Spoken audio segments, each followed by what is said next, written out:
Okay, so the only bit that Neff give you to connect the hob to the vent pipe is this piece here. It comes in two bits. It's on a slider, so this is one half of it. The other half, I've split it and I've fitted the other half into the back of the Neff hob. There is a rubber seal that they provide you with that you can stick all the way around the orifice of the actual hob itself, and then you can slide this piece in. Now this will eventually slide in and out, a little bit tight because obviously it's got the insulation around it, but once I've got this in place it will slide in. So that's the second part. So as I say, there I've split it in two.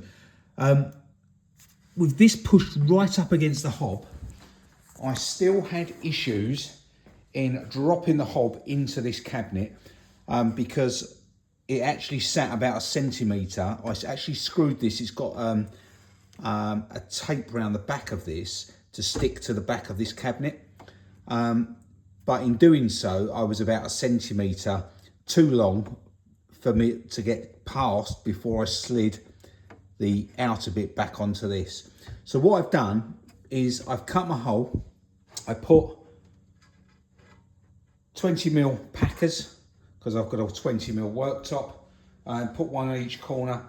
I dropped the actual hob itself in and measured down. By taking the bottom drawer out, you can actually make a line round, but measured down where this needed to go, drew round, took it back out and cut that hole.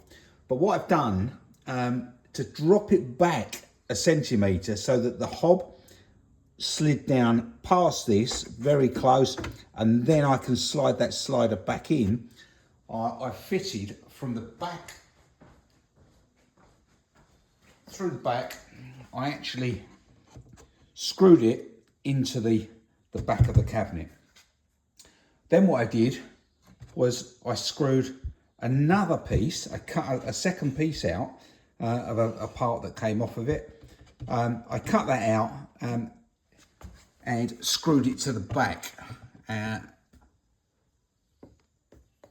That created the seal, the sticky seal on the bit that they give you.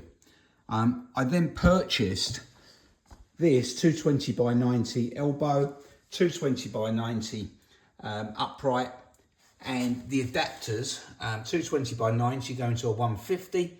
I then reduced that down from a 150 to a 120, to 125, and then went 125 down to or a 120 down to a 100, and put the pipe straight in. So this is like a toilet flexible pipe that's been put onto the soil pipe underground and goes to a vent outside. So I've reduced that down. I've taped every joint there and cut the back of the worktop out as well, because you won't get that in. What they don't tell you is the fact that you need to cut that back brace out as well as cutting the inner backboard. So I hope that's helped somebody anyway. I've screwed these together. It's up against the rubber seal, but that holds that. And I cut the size out of this piece. I cut the size out exactly to fit this 220 by 90 elbow. So that slots inside and holds that up as well. So what did it cost me?